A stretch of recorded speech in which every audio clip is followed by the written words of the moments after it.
Good afternoon from Papua New Guinea. We're coming to you from the city of Port Moresby, where I'm located.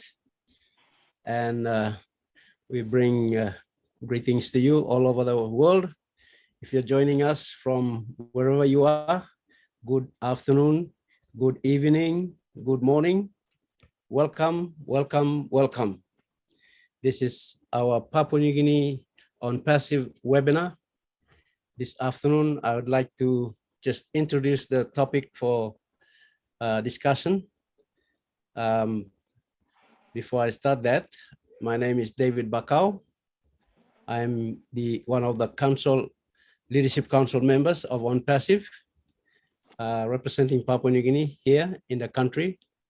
I have my colleagues, Veronica Wang. She's unfortunately not on at the moment. She's having connection problems. We have Nancy Yangavi, one of our leaders here. And a couple of our leaders will be joining us.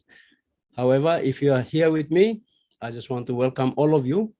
And the topic for this webinar today will be discussing OBLES Papua New Guinea. And OBLES is a platform that is closer to our CEO's heart. And we have all resonated with that. And we are taking it on board wherever we are across the globe. And we want to join hands together and use the platform to lift up humanity wherever we are.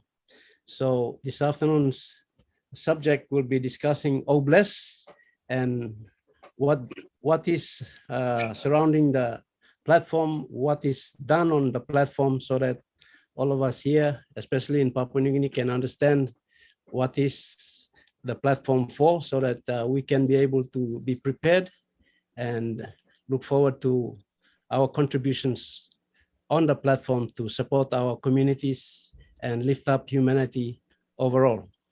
So without further ado, I would like to welcome Marty Digamo, our Leadership Council. He's the person who introduced me to On Passive in 2019. And it has been a journey, and it's an exciting journey. I can say that, we have all grown in this business, learned a lot together, and the business is coming to a stage where we will be launching to the world, and we are already advertising in Dubai and across the world. So thank you, Marty, my brother from another mother. Thank you. Come on and welcome our speaker tonight. Thank you, David. Hello, Papua New Guinea and the rest of the family here. First thing I want to say is we all know that Friday we did another big marketing extravaganza in Dubai. You saw the lights going up the Burj Khalifa and a little bit of a new message. A lot of it was about O founders and actually letting people in the world know that there still is a chance to be a founder, and founders are joining from that. That will carry on for a long, long time. It will be a chain reaction. They figure there's 20,000 people there every day when they do that show, and all of them, if you look, are taking pictures and sending them home. So it will cause a chain reaction, a leverage that we've never seen. Most companies haven't seen. In fact, what people need to know is when those people around watching that, they're not just, average people. Some of them are CEOs. Some of them are very powerful people in business, because that's where they go to do business, and that's where they go to vacation. So it's really spreading big. You couldn't do a bigger marketing thing anywhere else on the planet, in my opinion. In progress. So we're very fortunate to be involved with a man that is unbelievable, and he's got a lot of nerve and a lot of chutzpah, they would say, to take on a challenge like this, where putting 1,200,000 people on his shoulders and making a platform like has never been seen by mankind. It's that simple. He's building something that we've never seen, and we're very fortunate to be part of it. So, and next Saturday, instead of Friday, next Saturday would be the next big event. The reason it's on Saturday is it's the end of Ramadan. It's the biggest day with the biggest group of people, uh, maybe double what they had Friday. And it'll be a big impact and a really nice way to leave that holiday with our information shooting up that Burj Khalifa. And I've heard from people that are there, people that aren't in on passive saying, oh my gosh, on passive is everywhere. So it's a big deal. It really is. And it's going to pay off. A lot of things don't happen in 1 second. This is branding. When on passive launches to the world, people are going to be hungry to get what we have. I'm telling you right now. And how you do that is you brand. And nobody brands better than Ash Mipara. So anyway, about Oblast, as you all know, Chris was focusing on Oblast, mainly people that live in the streets, but really in general, all of this runs together. A lot of these things, if you can fix one or two problems, you actually fix many problems, just like education or health or getting people off the street. In most cases, people are not on the street because they want to be.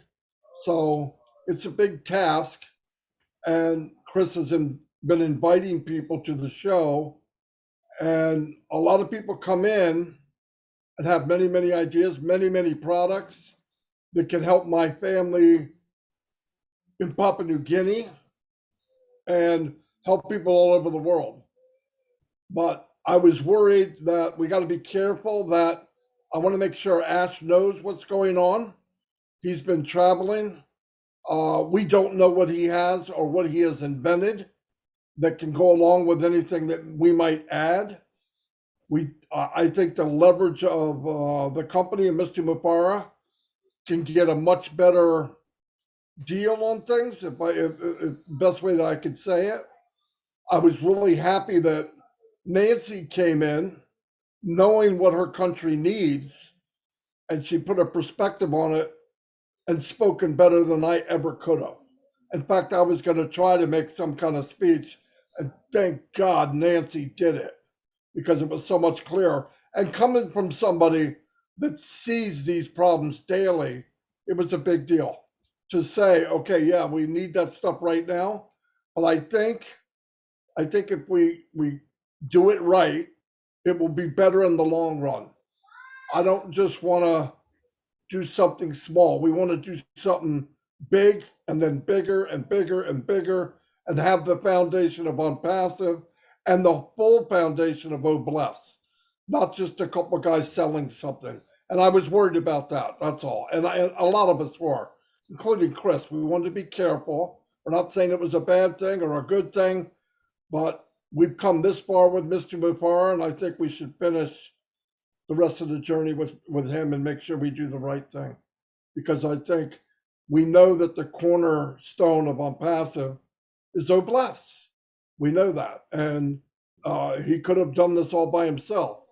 But one day he told me, while I'm out feeding the hungry and giving them water, I thought, man, if I could bless enough people where money was no object and they could do what I'm doing, what could 1 million people do if they were doing what I was doing? How many people could they affect?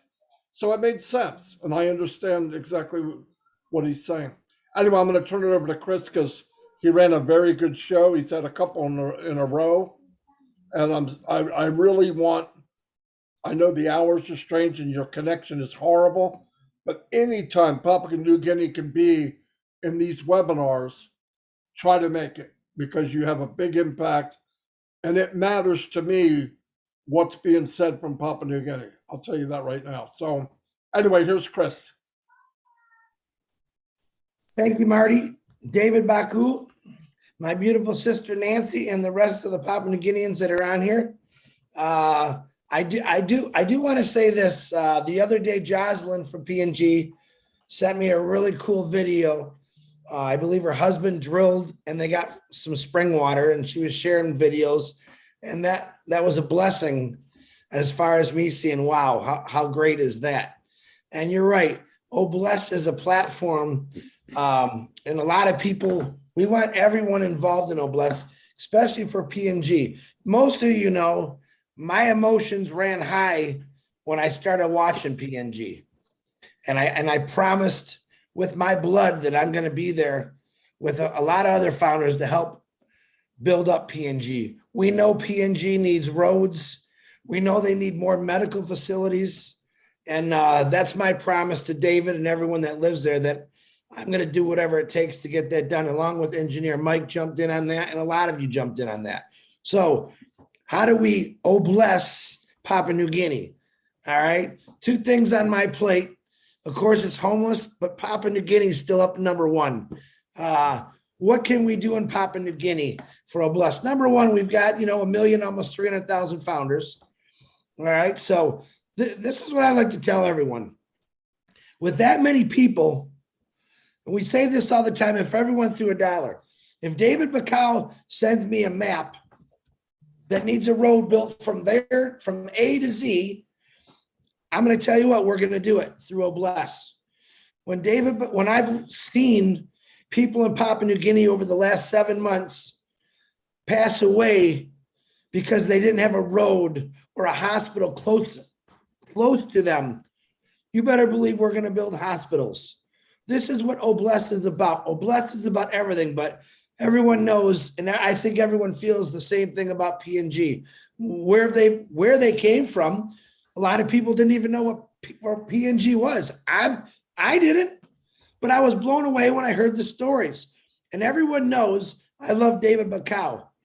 Nancy is the one, honestly, that woke me up to reality. And I can never thank her enough for that. All right. But what needs to be done in PNG for bless is a lot of things.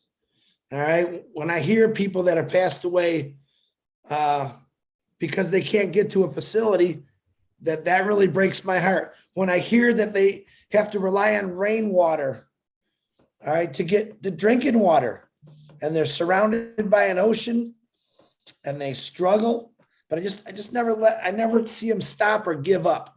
Okay. So what can we do with bless to build up PNG? Number one, you got to promise to yourself that just about any bless project that comes up, you got to get involved. What does that mean? You might have to throw $1 in there. All right. And I know all over the world, $1 is a lot of money right now. But when we launch to the world, that $1 might not be anything to you. So this is the masses that we're dealing with here. If Nancy called me and said, Chris, we need a hospital in this part of Papua New Guinea, doctors, nurses, it's going to be $1 million. All right. Which is just a hypothetical number right now. Everyone throws $2 in. All right. My goal is every bless, I want to go over the amount they need. So let's just say $1 million. I want to get to the $2 million mark, because you never know what's going to happen when you're building these things, these roads, these hospitals. Other things come into play. Insurances. Yep, we're going to pay companies. We will be paying companies through bless to get Papua New Guinea those hospitals and those roads. All right. But David, what are some of the ideas that you'd like to see, since you live there, and Nancy or any other Papua New Guinea on here? What do you guys really, really want over there through bless? What do you think could happen over there through bless? Thank you, Chris. Thank you for asking that question. I'll just fill us in on what we have done as some core leaders here in the country. We have come up with a decision to register a Oblast PNG Foundation as a legal entity and a structure, so that whatever is collected or donated to this platform will be properly accounted for and managed. And we have decided to have a national Oblast PNG Foundation, and it will have regional offices. We have four regions in the country. We have the Highlands region, the Momase, which is the lower coastal region. And then we have the Southern Tip, we call it the Southern region. And we have the New Guinea Islands region, which is the islands forming the country. So we have these four regions. So we have appointed interim leaders to just take charge and kickstart things and get the structure going. So from that four regions, we have 22 provinces in the country that make up the nation. So we have planned that we will have 22 offices in each respective provinces, so that every project or every community need that is seen as a community and a national project can be properly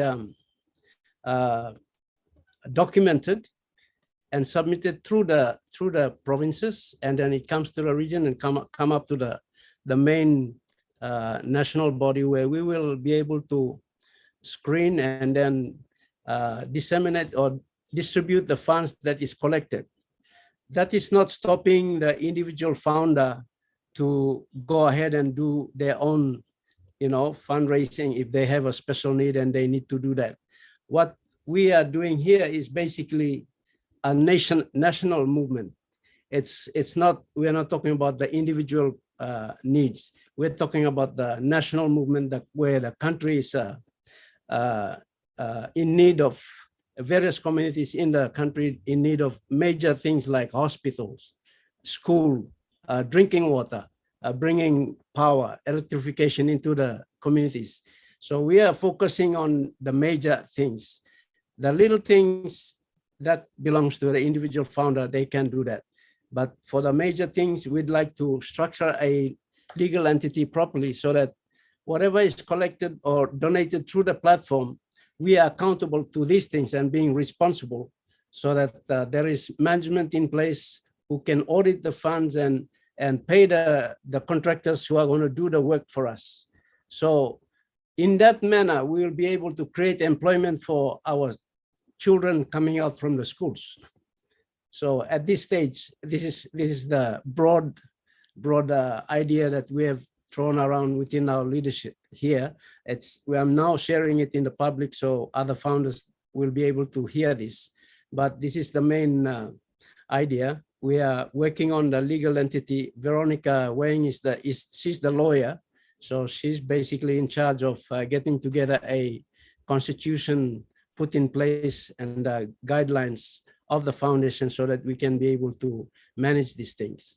So that's coming from the national sort of a group that we are involved in. And the individual projects, like Nancy came on the webinar and she mentioned, for the humanitarian part of it, I see water and health, and electrification, power. I think these three, when we address it, that will bring the condition of the individual people living in the rural areas, even in the cities, the suburbs, that can be lifted.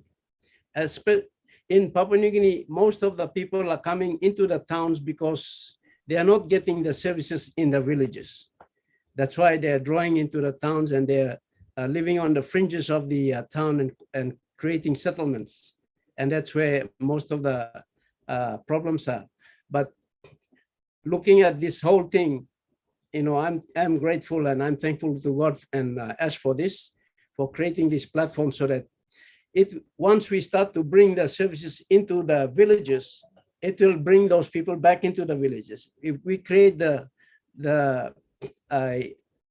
a comfortable living for them in the villages, so they don't need to come into the towns to look for these services. The services are right there in the villages. You have power there, you have water there, you have health facilities there. They can then just stay there, and then they can be economically, our people are hardworking, they're creative, but those basic things cause them to try and get out of the village and go and look for the life in town. So that's where I'll share. Maybe Nancy can fill in on, come in and share, but thank you. Can we bring Veronica to join the panel? Veronica and Joanna Kilembe, but she's going by the name of J-O-H Kilembe. Bring them on the panel, and Brenda Urambari. Bring them on the panel because these are people that are, Joanna is involved with education in PNG, so she's in a better position to speak about the needs that are, the need for quality education in PNG. And we have Academy and all these services that can come and enhance education in PNG. And I'll just let Vero to speak first as a courtesy of, respect to our leaders. So Vero, please come on and you go ahead of us.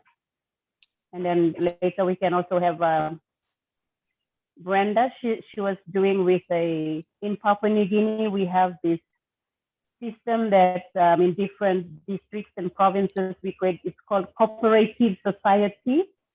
And so Brenda is involved in that, and she's trying to bring, Oblast to go into that kind of structural community services. So she's in a better position to speak as well. So if they're already in the panel, I would just let them speak first. Thank you. They are in, Nancy. Thank you. Vero, maybe Vero can speak first, and then Brenda and Joanna, and then I can add a little bit later on.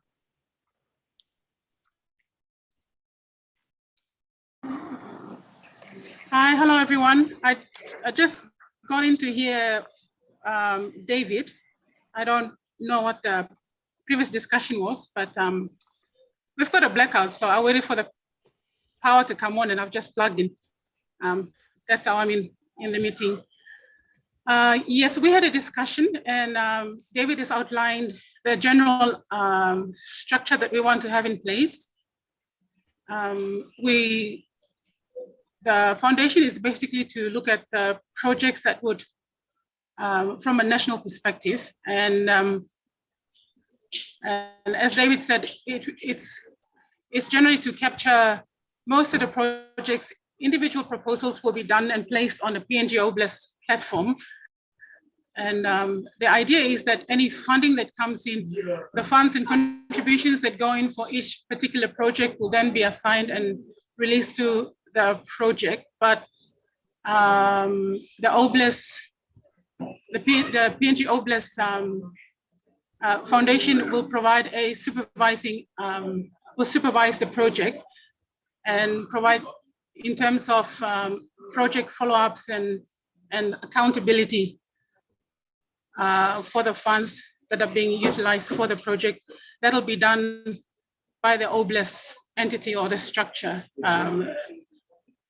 the groups and the committees that we will form. We're getting together the legal structure to get it properly recognized as such. So it comes under a charitable organization and does not attract any taxation. So those are some of the legal and tax issues that we'll be looking at. But apart from that, it does not prevent individuals, founders who have projects that they would like to do for their own communities and rural areas where they are from. So this will go hand in hand with what individuals are going to do. At this point in time, we don't know what the guidelines are for Oblast.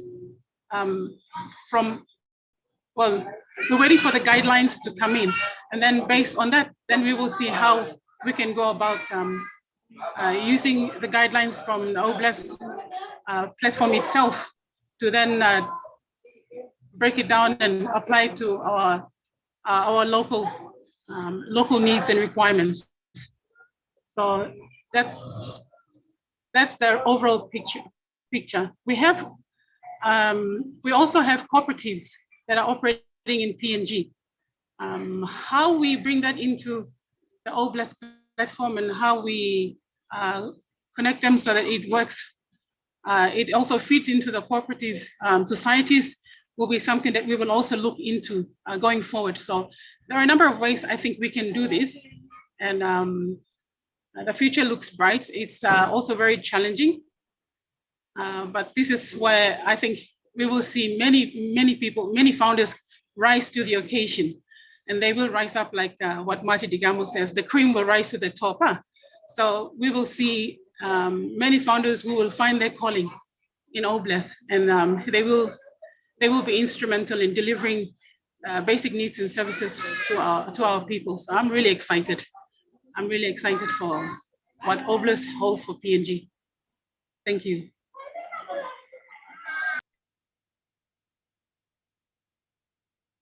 David, if I might say something, guys, I want you to pay real close attention when once again PNG is ahead of the game. When a lot of you have sent me thousands, literally, of ideas, or you found a property, they're teaching you something real important right now. Planning, checking out what the laws are. There's all kind of things you have to look into it. So Veronica, Nancy, David, thank you for once again waking people up and showing them how it's done. David, back to you. Thank you, Chris. Yes. Okay. As we will, thank you, Veronica, for that. We will go to Brenda.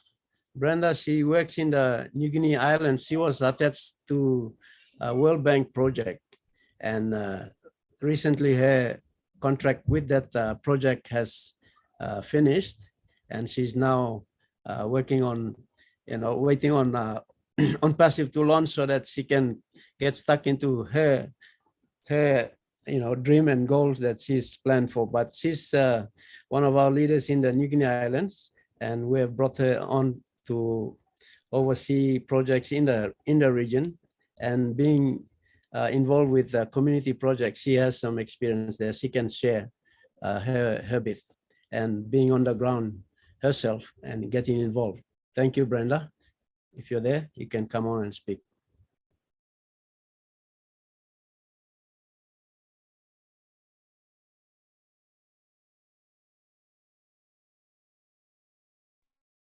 Hello. Hello, can you guys hear me? Yes, Hello. We can hear you. Yes, Okay. go ahead. Hi. Good afternoon, good evening, and good morning, everyone. It's always a pleasure seeing you guys joining us on our webinar and encouraging us, motivating us. It always inspires us. Thank you so much for your time, wherever you are, for making time available to be here with us. As already being said by Nancy and David, I've had some 15 plus years experience with the donor funded projects. Like, despite the donors giving money, the government is still struggling,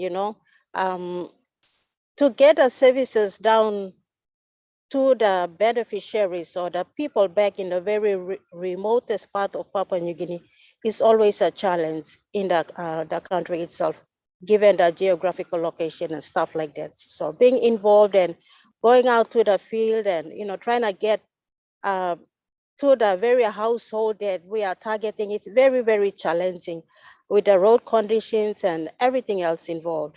So I myself has initiated a group back in 2019 before joining on Passive. I joined on Passive in September of 2020. I see that the only way that we can get people involved and maybe to bring change, empower people, is by getting them in groups. Could be a business group or a cooperative, because an association could be, it's bigger than a business group or a cooperative. And I see cooperative is a good module, because everything that is done is very transparent, where all the people in the group or shareholders in the group has a say in it. So I've encouraged a lot of people to register, get together as a group and register with the Department of Commerce and Industry and get a certificate and maybe try, knocking on government doors to get some funding and stuff like that. But when I came to know on passive, I said, wow, this is it. I mean, God's timing is always perfect in everything that we do. So I think David already said, like, I've worked with this project for 10 years in the province that where I'm living. And I still see that despite us, the World Bank giving funding, it's actually a loan to the PNG government. The need is still there. So what can we do, or how can we do to, like we are discussing poverty eradication here, but I'm so thankful for Ash for what that initiative to eradicate poverty through Oblast. And I said, so this is it, and this is how we're gonna, and given my experience as to how we're going to approach this situation and, how we're gonna get this funding or the services or goods and services and even works down to the very remotest places, I'm sure we can do it here. I think that's all from me. Thank you.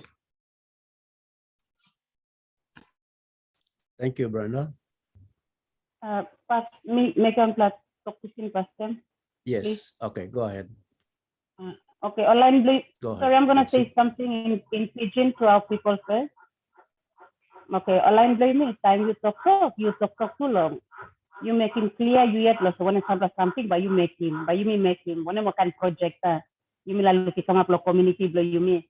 At the end, you can throw the whole general 6,000 country and medium this like I know something stuff. Now you make can talk long, but time you come on, you put him out to some thing or when something you like looking. Please ask him question of them. Papua New Guinea, you like looking when something by come up inside the country. But when something you meet that. Now you meet plan lo make him. Okay, now you meet talk finish the structure blaming now one them called foundation blaming lo looking more blessed come inside. But when something through you may like come up inside the country. So time you talk of you. Example of you Joanna you come inside education side. So from example kind thinking of them side education. Now what Brenda me like by you explain him lo you me can lo la corporate society yeah. And one kind society na structure belong na dreamal belong one put in little any more sample put in sample color come inside na giving big plus six instead lo just kind of some structure to solve you can coordinate in work or this like kind but one sample project where you look in lo province where you like him or some blessed by must come inside na funding or this like kind of some throw my sample idea come out so only looking more some yeah you mean no to solo structure but actually you got something thinking and stuff. So me listen back and come back later. So I'd like for Brenda to explain a little bit more to us about the cooperative society because it's really a very powerful system. So just explain to our international founders give them a little bit more about this system and how it works and how the actual communities and the people and the kind of benefits that you want to bring, the kind of projects that can be started in those kind of groups. So explain just a little bit to give a, elaborate more and give more value to what you are talking. Thank you, sister. Okay, sure. Maybe I was too broad earlier on. Okay, thank you, Nancy, for that. I'm just gonna talk from where I am living in right now, the community that I live. I see there's a lot of law and order issues in the community that I live. The youths, it seems, the parents couldn't afford to send their kids to school. So a lot of youths, the boys especially, are hanging out, doing nothing. And they ended up being involved in, all these social problems, law and order problems. Police are shooting them down and killing them. There's always like everyday people are dying, especially the youths in this community. And the mothers every day, they are struggling, fetching water, going down where they are staying, there's no water. So they had to walk some miles to carry 20 liters or 10 liters of container, could be 10 or 5 liters They go and fetch water for their family. And I've gathered a lot of women in the community, and I've talked to them. I said, look, this is what we need to do, but they haven't responded back to me. And my aim is I want to empower women and youth. And empowerment is a broader term on its own as well. Like there are other things that come in line when we talk about empower women, and then you have the youths as well.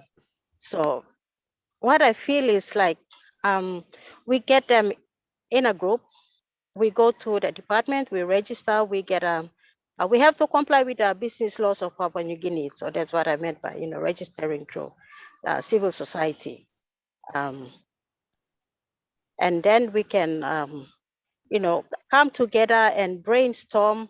And I see the need, but I want to hear from the women themselves. What are their needs as well? There are other opportunities that we can get them involved, but at the end of the day, they need money to support them to, every day they are living as well. They got to fix their household before they can come out and join the training that we're going to run and stuff like that. So otherwise, like if they don't have funds to support their family, they will have to go and try to, sell something to make ends meet. And then that will kind of occupy their time to come and participate in the training that we will run. So yeah, there's need in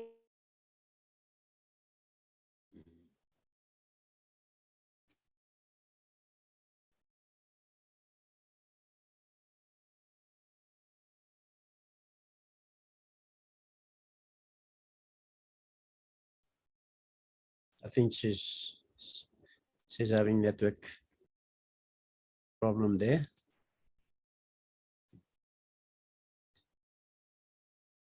Brenda, you still on?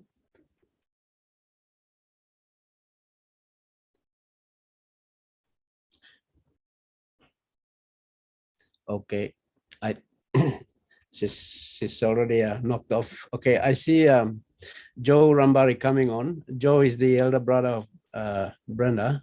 So Joe, you have your hand up. You can speak.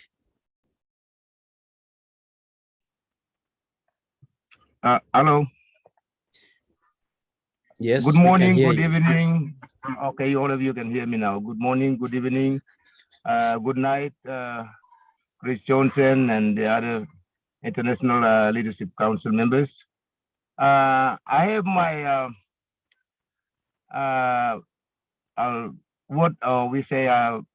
ward member is a counselor to our community, so I have something to speak behalf of this Oblast. So this is what we've been suggesting about it. So he's going to speak behalf of me as a leader in the community. So I'll leave it to him. He's a founder with all his families, entire family, all of them, around about 8, 9 of them. So he's a leader in the community. So I want him to say something behalf of Oblast. I'm so excited. Thank you. He's going to speak behalf of me. Good afternoon, David. David, can you hear me? Hello. Yes, me Harim, you call him name you. Call him name you and I introduce you yet. David, my name is Felix Sharma. I'm a ward councillor. I'm a ward councillor in my community, but my profession is a cocoa farmer. I served in the community when I finished my job as a military man. I came home and I stayed in the village for 50 years, and I go for farming, especially a cocoa project. But me and Mr. Joe, our community, we have about 40 to 50 members on basis. So we decided that we have, in our community, like what Brenda said, she talk about, cooperative society and company. That we talk about, economic side. But we are not talking about the health of the people that we are living in the community. We have disability here in the village also. So we have widows here in the village also. So those are the struggling people in the community. So what we decide, me and Joe, we decide with our members here, we decide to build a center that we can, get these people together, and we keep them in one place so we can assist them with whatever the funds comes to our place. That's what we decided with our members here in the community. Thank you, David. Thank you, Felix. Thank you, Felix, for that. Yes, these are individual needs or community needs within the respective areas there where founders are located, so they can identify their own situations, own projects that they want to address. So thank you, Felix, for that. Thank you. Thank you.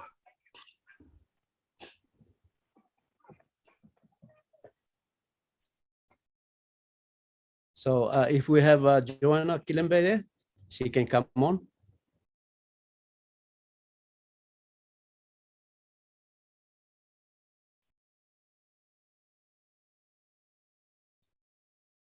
Joanna, you're here? Joe? You can unmute and speak.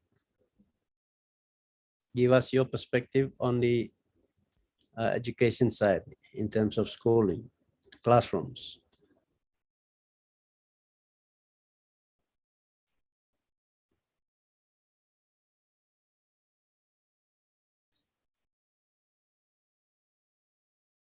Okay.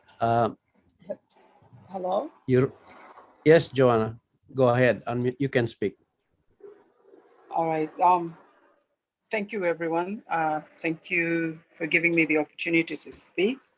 I'm actually proud to be a part of the Omorobe Kumulon Passive. With the Oblast platform, we had done a lot of discussions when with Luke Mukesa, Sheila Harao, and the late Fred Lavaki.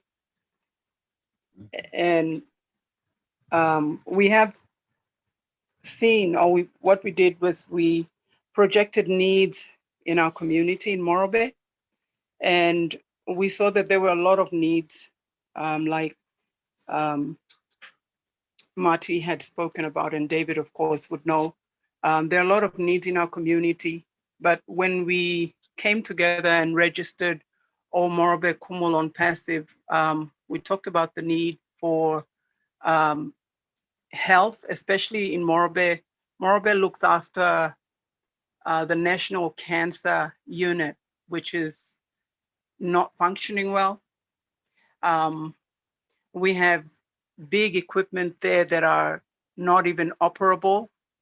And so Omorobe Kumulon Passive team had decided that we should register the cancer department in Engau and somehow project funds so that when Oblast platform came on, we would look at this project for the nation, because the whole of Papua New Guinea, the 22 provinces, they send patients into Ley to get treatment. But the treatment right now is non-existent. We don't have a specialist doctor that is full-time here. So most of the patients that are referred to Ley actually get sent back to their provinces and centers, and just with a pat on the back saying, you know, you can go back and whatever happens, happens. So we have a careless attitude where it comes to cancer and looking after cancer patients in Papua New Guinea. So that's number one, the focus for Omorobe Kumu when the Oblast comes on board. Number two, for me, I'm an avid educationist, and I have seen a real need to have quality education given to our people in their villages, in their communities. Within Ley City, we have an influx of local people who are seeking a better life. And when they come into the city, Ley is the second biggest city in Papua New Guinea. But it has a lot of challenges with growing settlement, with people from villages coming in. So as an educationist, I see the need to have quality education. So apart from Omorobe Kumulon Passive, which is the bigger body in our province that looks at, is looking at fundraising to help our hospital staff and especially our cancer unit.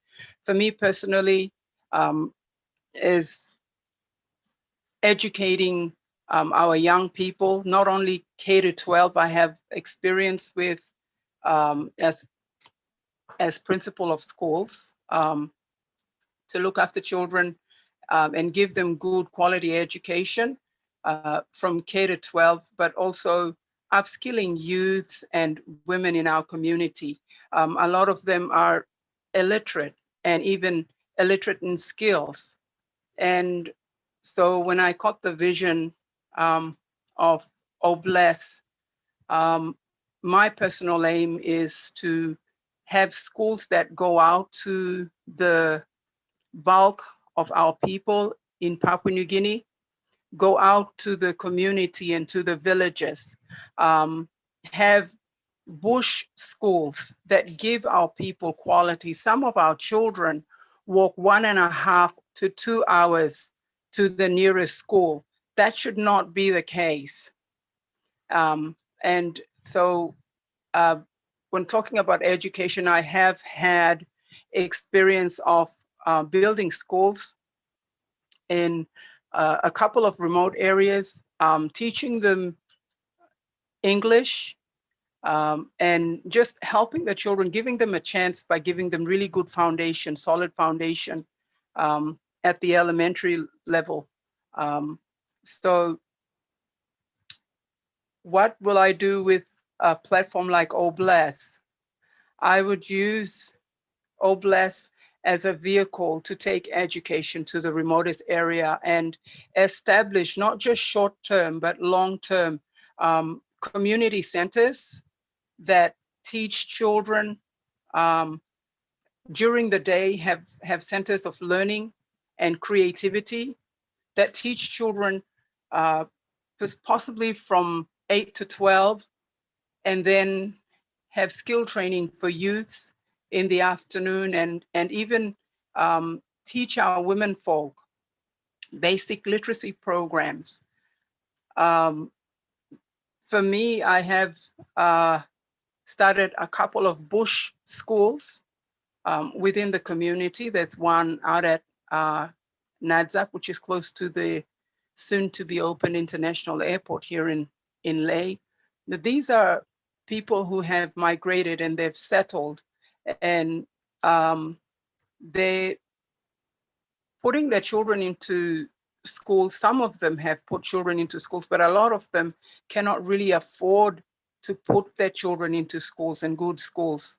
So the idea is to have bush schools. I've partnered with a ministry in Australia that are helping me to sponsor these children and give them good quality education. And this kicks off in June, July this year. But if we would have extend that to other communities and just keep these people, keep our people within their villages, within their communities, and give them the education. If someone else would come in with the health component, that would be so great. But keep the people there and then upskill them and get them to start off and have their project, or encourage them to build their local economy and not venture into towns and cities. So that's the bigger overarching vision, my personal vision. But I see that through the OBLESS platform, we can do so much for our people and raising our own leaders, young people within the town and cities to go back out and educate our people, or maybe use a platform like OBLESS. And for someone like me, if, I've traveled a lot and I walk these distances in the remote Papua New Guinea. I'm at a place where my dream is to just be in Leh and yet broadcast or have a school that I can pull in an audience all across Papua New Guinea in the remotest area to lectures, and even invite international lectures to teach our people and upskill them. That would be wonderful. Thank you. I think I'm talking too much, but thank you, everyone. Thank you to our international guests for sitting in, and for our fellow Papua New Guineans. With Oh Bless, let's dream community. Our services have been from a stiff top-down. If we're going to correct and be the correction to corruption for our country, let's turn it like a funnel where we as leaders are at the bottom, and we open it up and bless our people, that they are the ones that are receiving quality. So good plavinu Olgeta. Good afternoon, everyone. Thank you. And possibly maybe it's good morning and good evening to a few of our guests, but I'm so glad that I'm.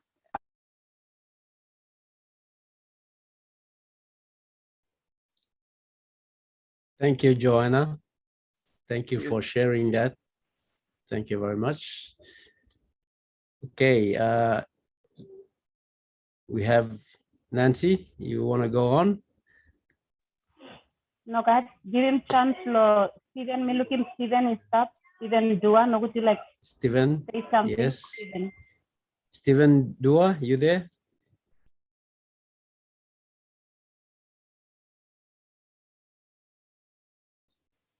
And also Auntie Joanna Kitika is there as well. So if she wants to say something. Yes, Joanna, and if Emily is there or Mary Caro is there, they can also speak after that.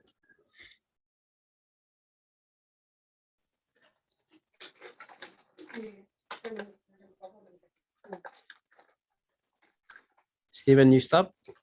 You can unmute the talk.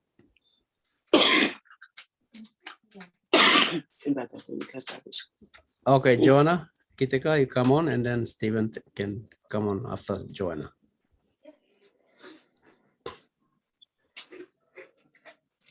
Thank you for giving me the chance. Good afternoon, good morning, good evening, and good day to everyone on board. I'm not coming on video. I'm a little bit down with flu, so I'm just going to just have the voice coming on talking. Thank you for giving me the chance to talk. Yes, I have had a program back then when I was back in my province. I was working. I had a program all taken up by myself, undercover with a church group that I was going to having fellowship with them. I saw a lot of young people, drug addicts in town. I live in town and go to work in one of the districts. And the weekends I come home back into town and I see a lot of drug addicts there. And they're all young people, men and women, girls and boys. They turn into drugs, they turn into unethical behaviors, activities in town. And I worked with a pastor that I go to the church with, and I tried to provide a meal, 2 meals in a fortnight from the pay that I got. And I started this organization. I call it a Second Chance Foundation. And I worked with the pastor to provide the meals for them. And then we started asking them why they were taking drugs and why they were, because we provided them the food. They felt comfortable and they felt accepted and they felt free to talk to us. And we found out a lot that most of those children and people who were on the street taking drugs and doing things that were not worth doing, because there was always a root cause behind it, and it was either orphans or children who could not further their education because their parents could not afford it, something of that sort. So then we tried to counsel them and provide them food and told them that, you know, there's always a chance. While you're still breathing, you can make a difference. And that program, I got sick myself and I had to be transferred to the nation's capital to get treated myself. That program came to a standstill.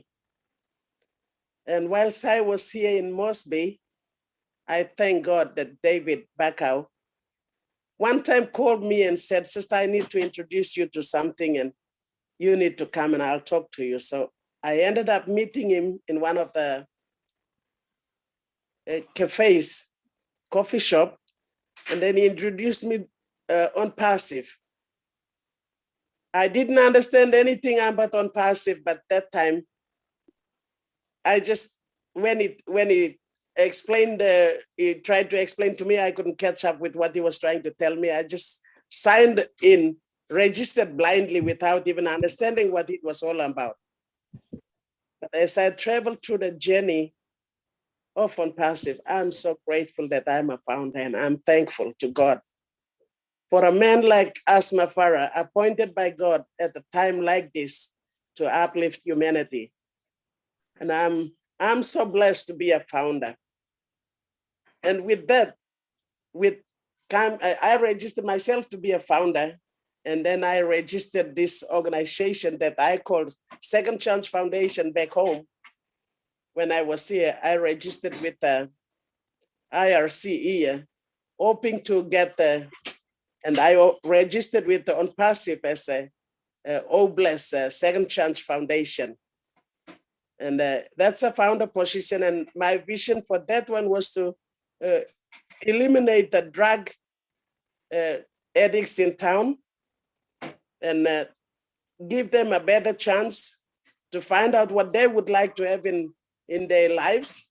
Maybe I would take them, direct them back to their villages, their communities, and build them a house, give them little funding to start up something for them so that they can move on with life. That's the whole idea I had to open up this, register the Second Chance Foundation with On Passive as a founder position.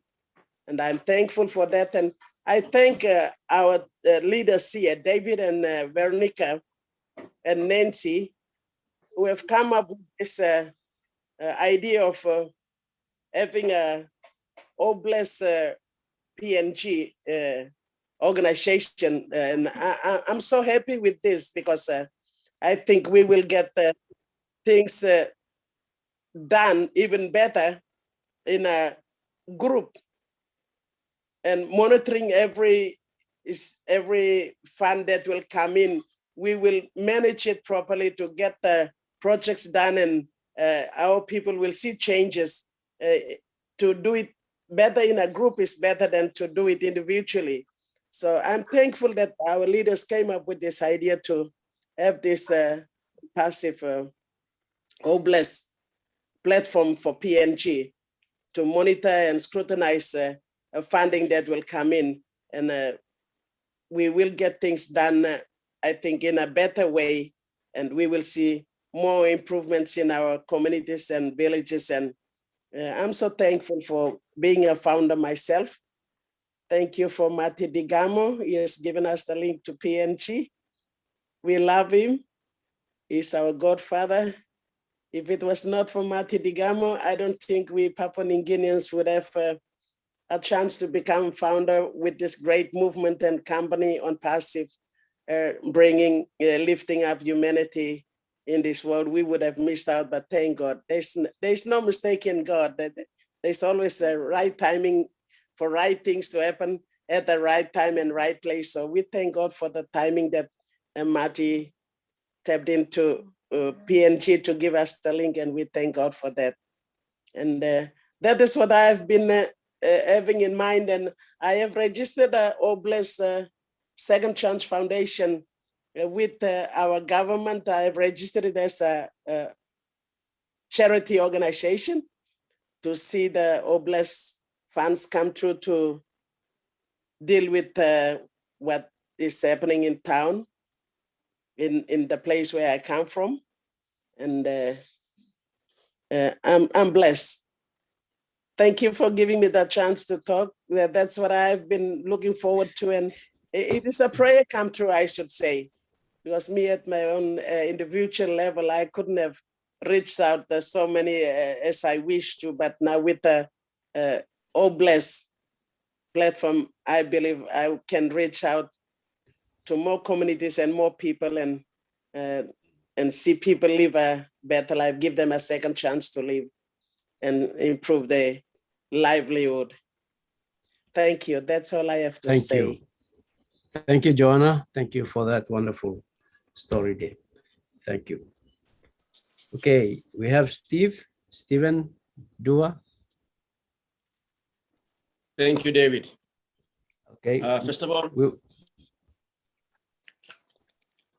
thank you all leaders from overseas who are with us this afternoon. Welcome to Papua New Guinea webinar. I would like to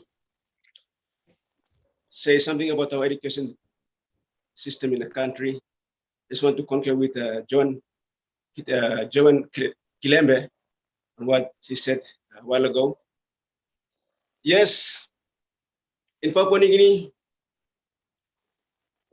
we lack quality education. We do have a lot of schools, a lot of universities built by our government.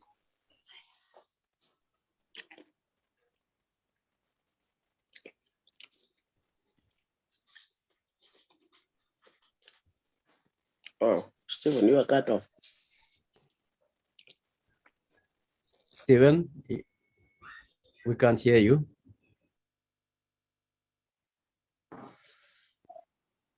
Networking.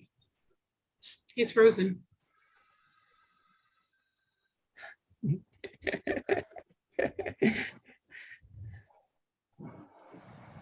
Hello, Stephen, you there?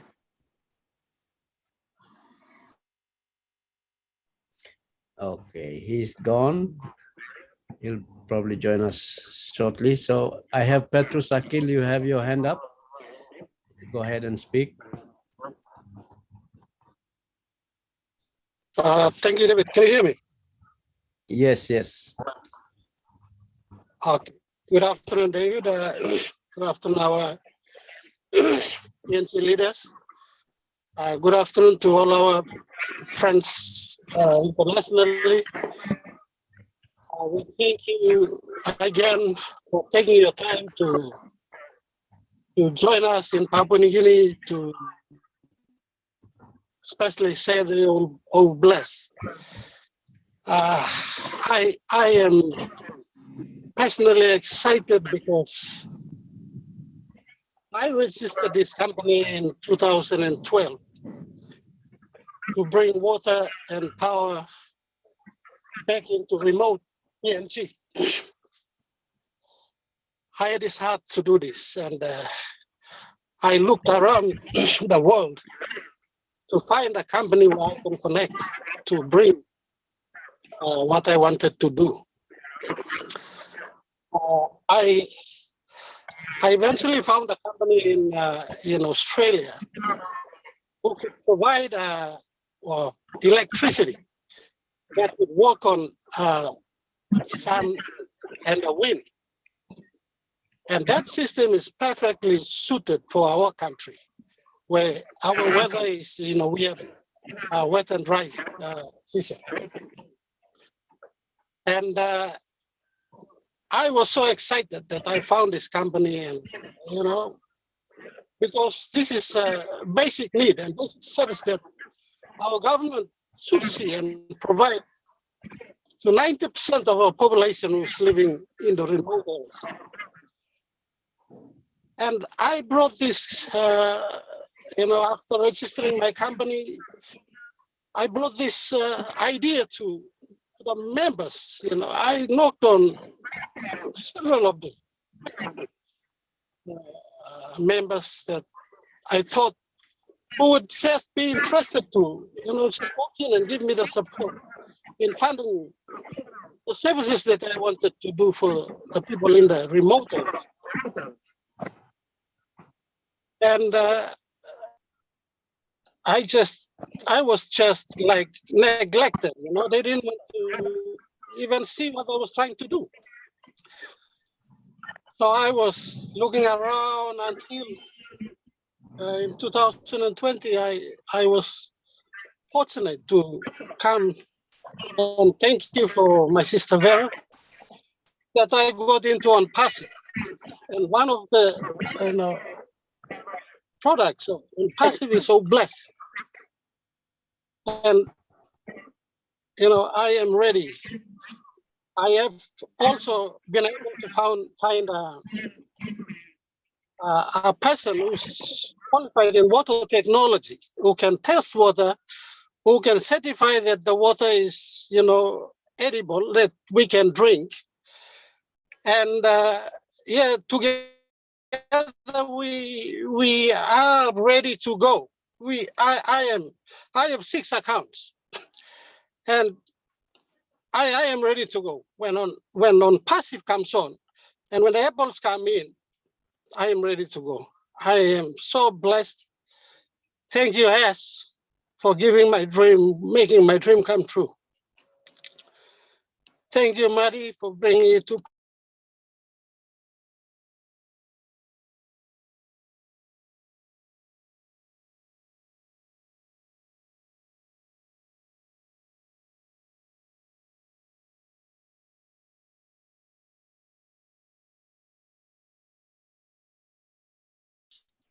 Thank you, David, I think Petros. you missed it. Okay.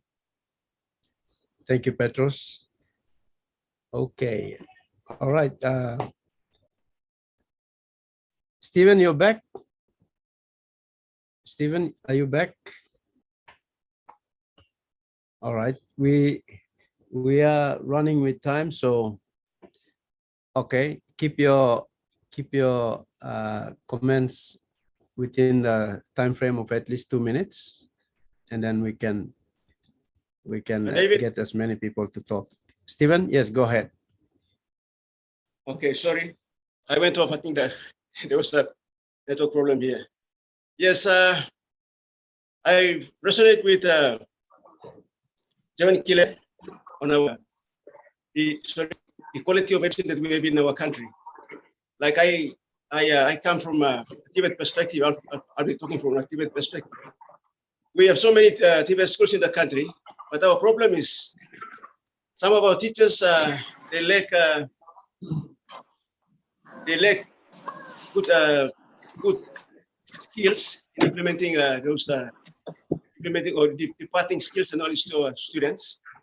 And another thing is we don't have enough tools and materials to teach our students. We have a lot of Tibet schools in the country. That should be enough to cater for our population. But the thing is, we don't have quality teachers. We don't have enough quality materials. Stephen, can you explain what Tibet is? Tibet in Papua New Guinea is technical and vocational education. Technical and vocational education. For short, we call it Tibet. We just call it Tibet.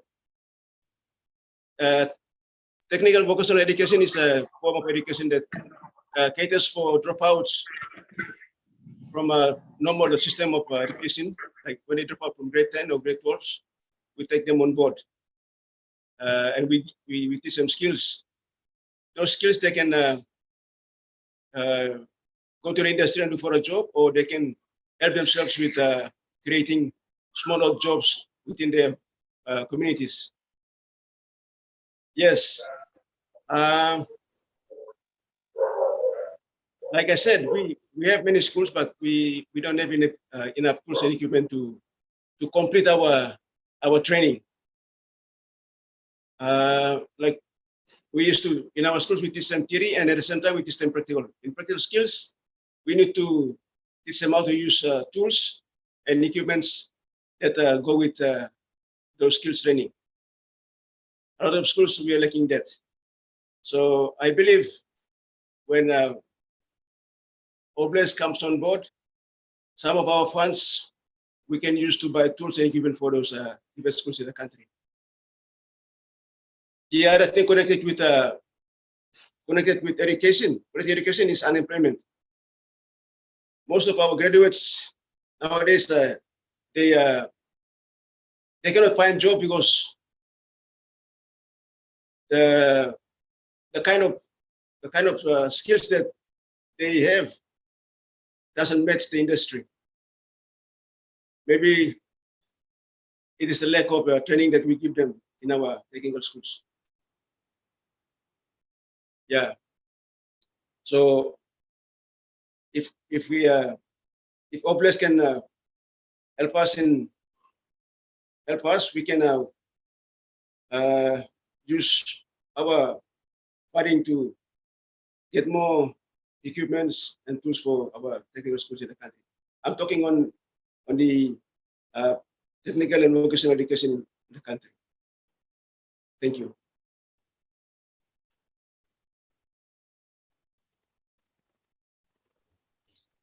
Thank you, Stephen. Yes, Stephen is in that vocational training area. So that's where the need is identified that. Thank you, Stephen. Okay, we'll move on. We have Alcatel 1X. Your hand is up.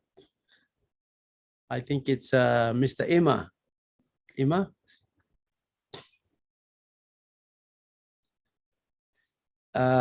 If you can unmute yourself, please. Hello, can you hear me? Yes, yes. Hello, my boss. Thank you, my leader, my powerful country leader, David Bakau. My name is Pascal Yepin, but I'm using Alcatel X1. So you can see in the phone that's Alcatel X1 up. So I'm a founder of OnPassive and Manu at Nuku district in the Papua New Guinea of Sandaun province. I am very happy to you, my leader, to form up our executive on this Oblast. So I'm very happy when I see this and I hear this in the webinar today. This will help us in the remote area in Nuku. We have needs of roads, school infrastructure, and, hospitals, and other things. So I'm very happy to see this body that form up in Papua New Guinea under your leadership.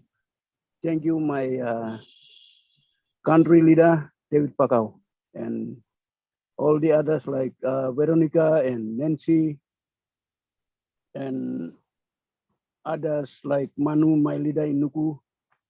So not much to say, but I just want to say thank you to our powerful CEO, Asmufare, and other LCs like Marty Dikamu and Chris Johnson and Charles Osong and some others that I cannot call, but thank you very much to give me this time to speak on this webinar. Thank you, David Bakau, my country leader. Thank you, Alcatel 1X. Thank you. Thank you, Straight Long. You talk. Thank you, Long Kamlo Nukul. Miamas lo you talk. You look sawe now, so you talk. All kata lain beli mi lo place to all staff only look him now ourselves. One plarot beli mi long talk na discuss him all kind of situation beli mi na imi can bring him senis kami said. So thank you, Long. Come on. Yes, thank you, sorry, David. Once again, me by talk pisin liglik. Me stop close to long. Civic waraya, civic plan. So this will have place inside the civic plan. Tamblo gondano se iya di sawe. Dia blo turbu nami nuku so. This pro habia all fixe kare kako na walk about all teachers kolo primary school also kare kako kare beginning na walk about. Working more Katimol diwai put in time wara type kalabro diwai na kolo upside na kolo schools also. We need roads na football housing. Thank you. Thank you. Tulo, you've been forming up this executive plan in the Obres. One time this Thank you. Thank you. Thank you. Sorry, Tulo. all members from the outside lo country. Good night, good morning, or good afternoon, lo you plan. And me talk personally. Thank you very much. Thank you. He was just explaining that he's from that remote part where Eman is. Eman is the leader there. He comes under Eman, and that part that he is right on the plains and on the edge of the main Sipik River, where we derive our province name from. It's the Sipik River. It's one of the widest river in the world, I think it is. And where I am also, we sort of share the same border down the plains, and he's talking about teachers carrying loads to go down to the school. So he is just talking about roads, if we can build roads into that place when Oblast comes. So thank you. Yes, we have all this in our what radar, so we can be able to plan for these things. Thank you. And I have Mr. Nelson Anebage. I think Nelson is from PNG, but he's probably living outside of the country. Come on, Nelson, you can unmute and speak. Hi, good afternoon to you all, and may God bless you all. Thank God for Sister Lynn for putting me through here. And by the way, before I start, I just wanted to thank God for David Bakau. As many of you may not know me well, actually, David Bakau is my brother-in-law. He is married to Susan Bakau, who is my first cousin sister. And I thank God for him for the great job that he has done in Papua New Guinea. And I've been watching his videos, and thank God for him.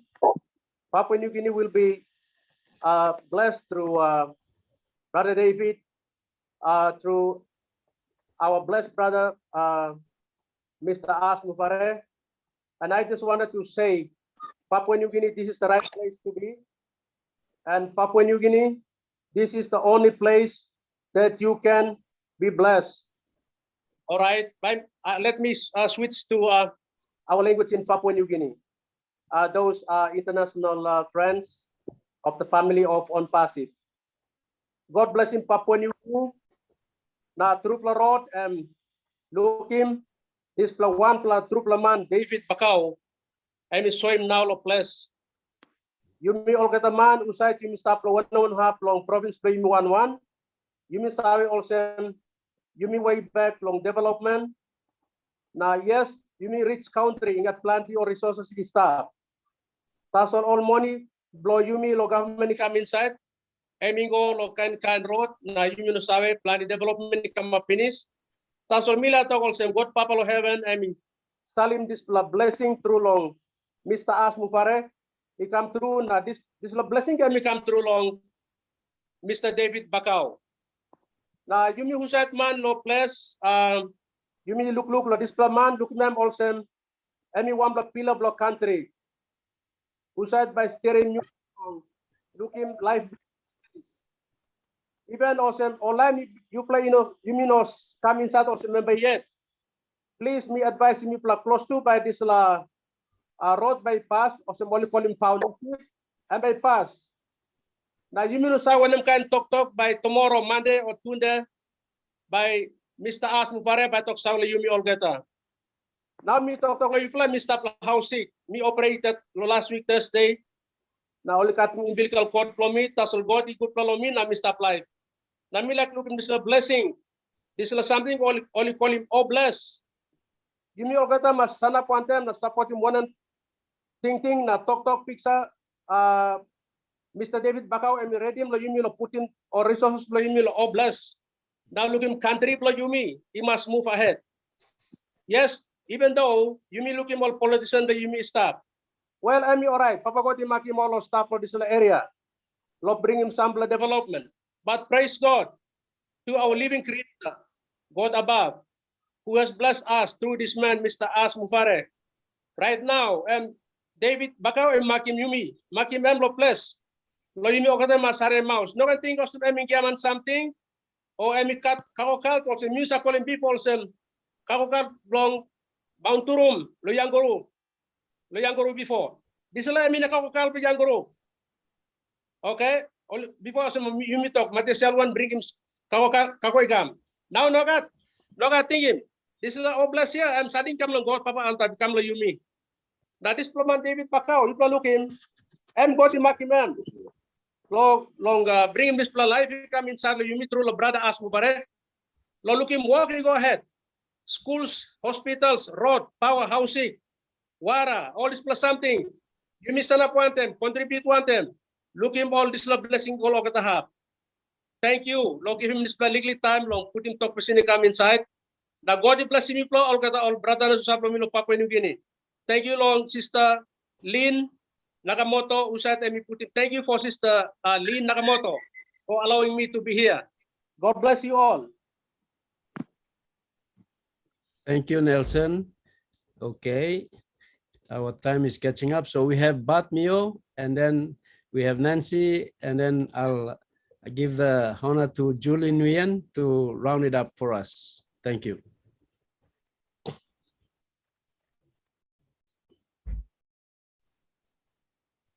Hello, Bat. Go ahead.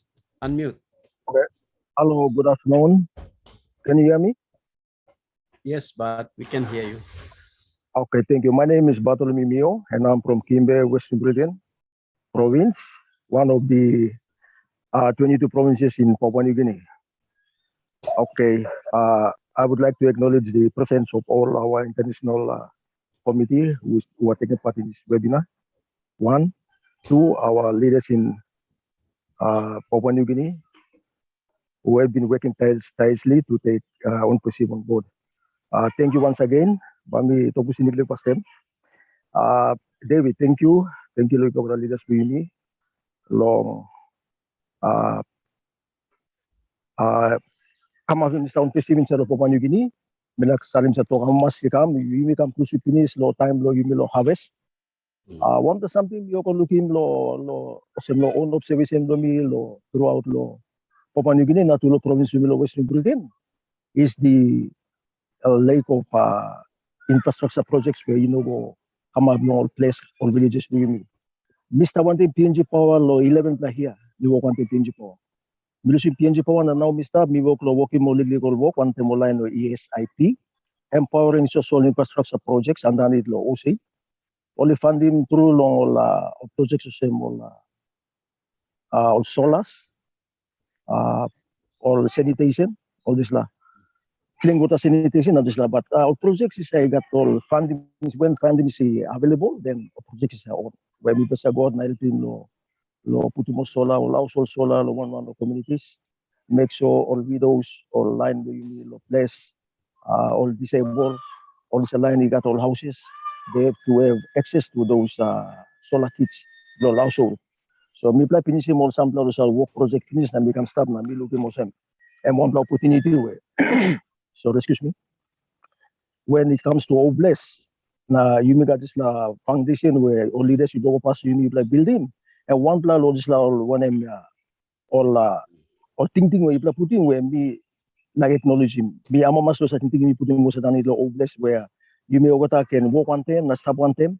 Kasi funding na something nga nito lo Oblast lo helping mo line lo place more long establishing mo sa kanoli for projects lo place so they can help you more.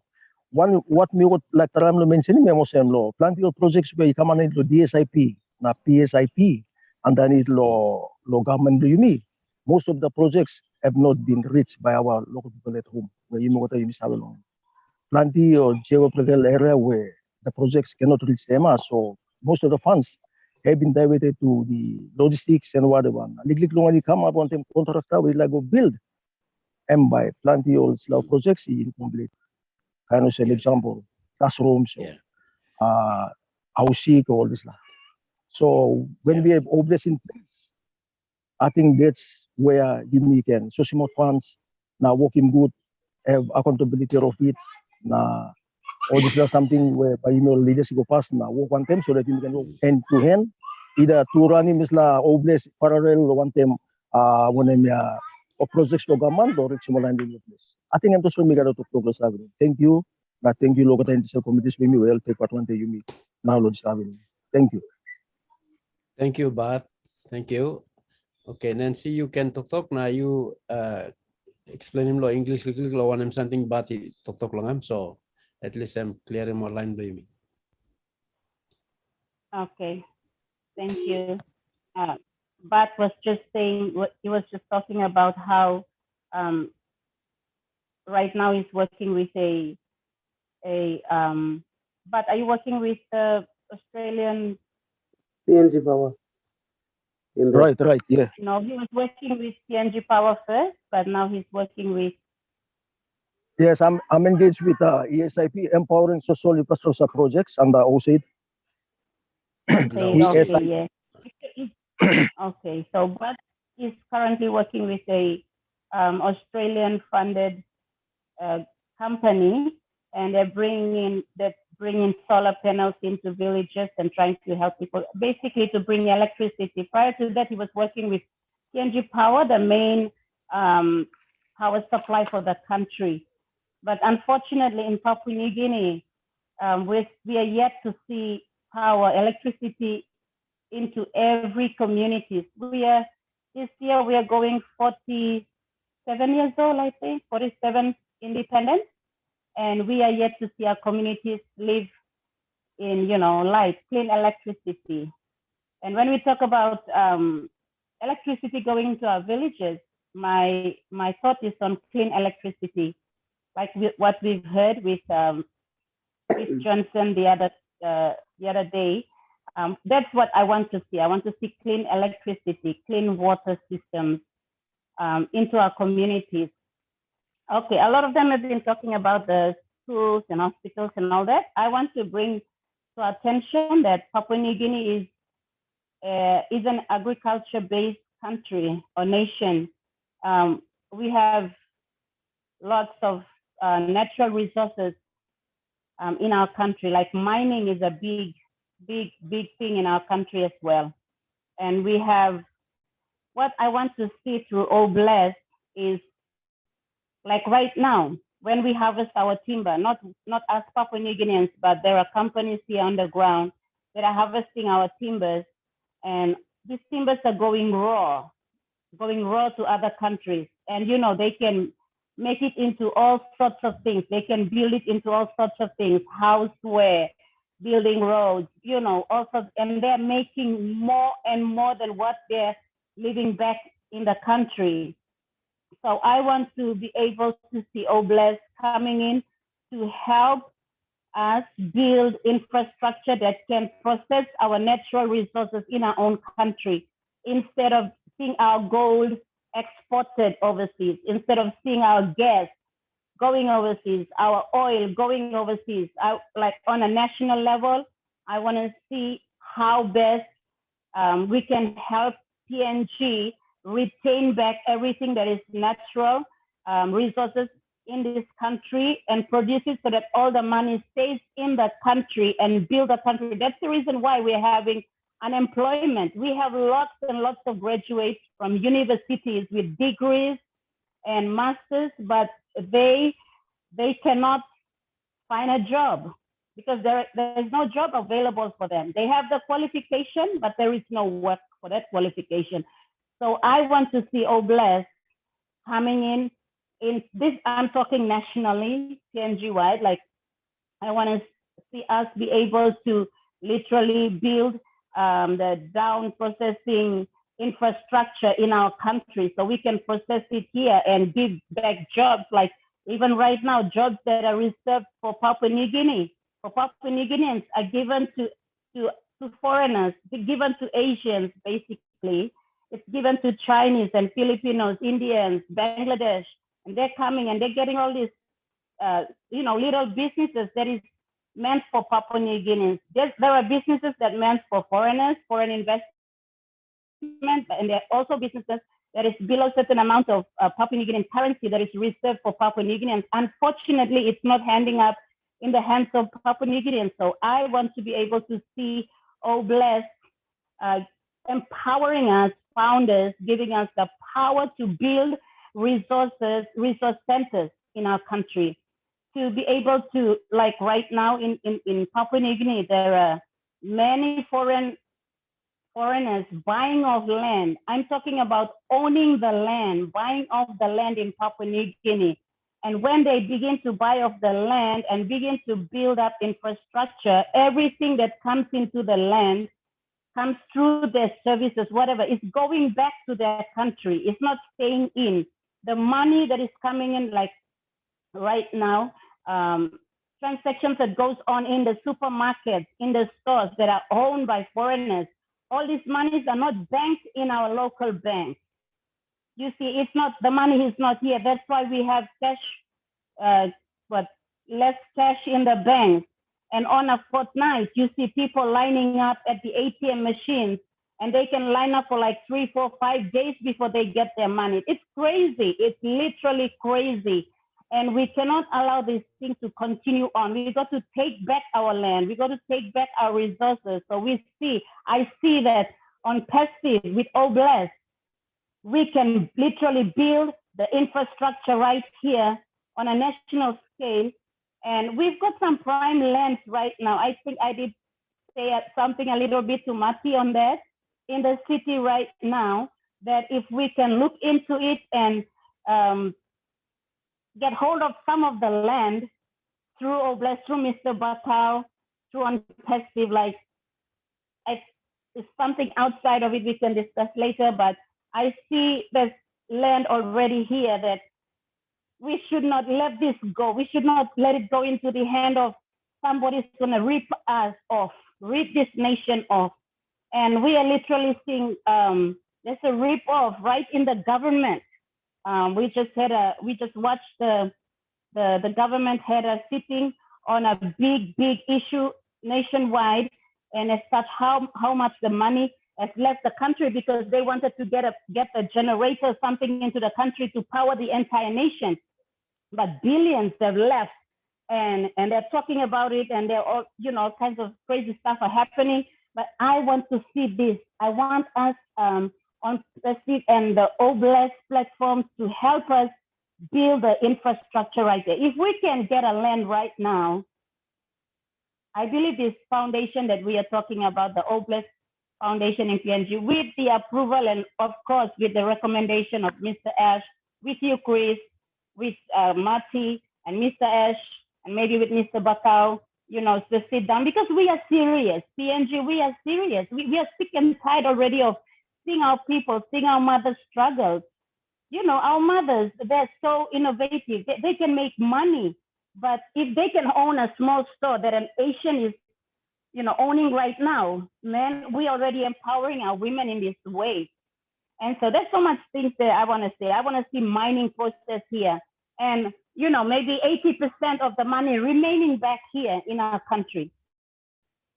And so I believe with this, the on Passive being the correction to corruption, we can literally see it happen here. It's not going to happen overnight, obviously, because there's so many forces, everywhere, and everybody wants something from you. When you try to, in PNG, when you try to do something, you have to go and see this person, that person, and everybody wants a share in it. But we are believing for a clean business, and we're trying to change the tide right now, because currently we have so many educated, highly trained people in our country that can literally take back this nation if we can be able to empower this majority of workforce, the intelligence, the intellect of our nation that are here, that, even the foreigners are even buying them off.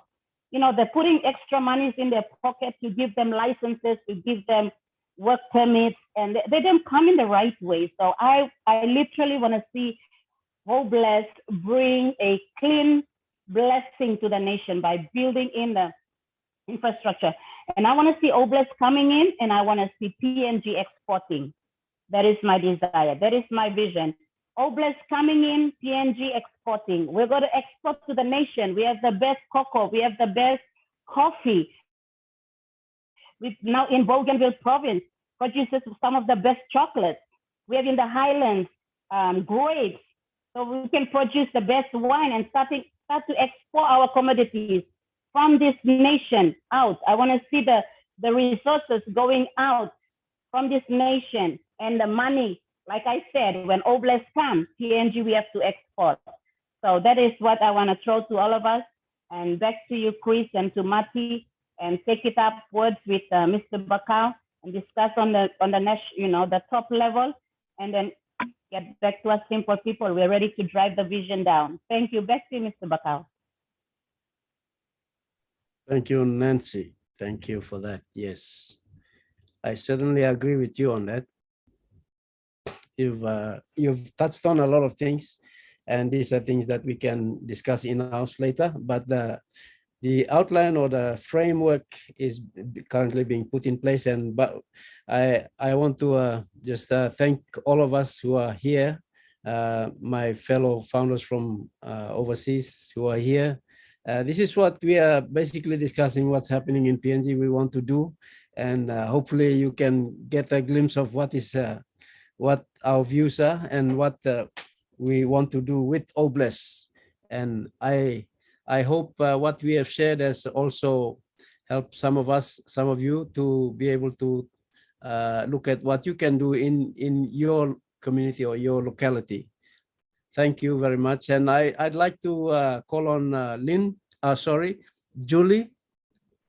Julie, if you have something to say and encourage us on, you can speak. Absolutely, David, thank you so much. And yes, if you have heard, everyone who are currently listening, that is the vision that Nancy here has put it out, and many leaders in Papua New Guinea are putting it out there, so that we all can understand the situations there. But I believe in Unpassive with all my heart, and I also believe that Papua New Guinea is very special. Not only special to the world, special to Mr. Ash, special to all the founders across the world. And so everything that you are going through, that you're experiencing right now, and just being here watching you, all the leaders in Papua New Guinea and all the friends that I was very fortunate to connect in the past year, I see the unity. I see that you are all working together to carry out that vision.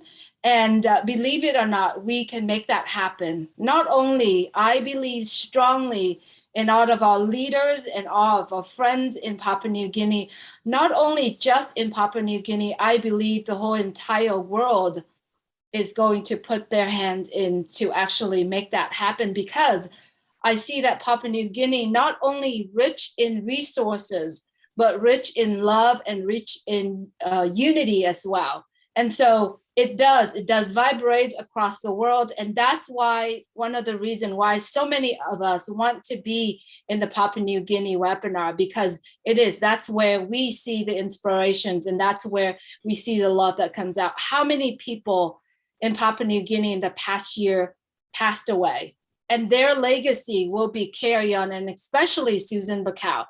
Of what she had done, and Fred Lavalsky and everybody have been doing in the past year because of Unpassive, because they see the light, because they see the beacon of hope. If you are currently watching right now, especially if you are in Papua New Guinea, I encourage you to please reach out to all that share Unpassive with you, because you can make the change, not only in your life, you're going to change your family, your neighbor, your community, and you can make the change in your country as well. I believe that Papua New Guinea will be the greatest country, and it will rock. And I'm so looking forward to meet all of my friends, my brothers and sisters in Papua New Guinea, and so do so many people, so many founders that are listening to this, because you are very special. So if the conversations that we share here And if you understand a little bit about Oblast and what Chris spoke earlier today, please get back with the person who shared on Passive with you. I believe that it's going to change. It's going to make the biggest impact in your life. Thank you so much, David, Nancy, Veronica, and everyone, all the leaders in Papua New Guinea. Allow all of us, the international friends, founders, to join your webinar. It's very inspirational. Thank you so much. Thank you, Julie.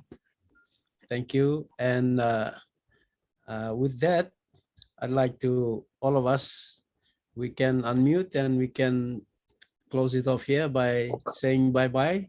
We'll catch up in our next webinar. And thank you everyone for turning up tonight, this afternoon, this morning. Thank you for tuning in from all over the world, wherever you are. Thank you so much. Hi, David. Hi. Good night, everyone. Hi, David. Good night. Good night. Julie. Good night. Good night, everybody. Good Bye. night. Good Bye, night. everyone. Good night. Night. Bye. Have a blessed See you night. again. Yeah. Bye, everyone. Bye-bye. Bye. Good night. Bye. It's nice Good here. Thank you, Good Chris. night. Thank you, Chris. Bye, everyone. David. Bye, Bye, Miss Liz. Bye, Miss Lee.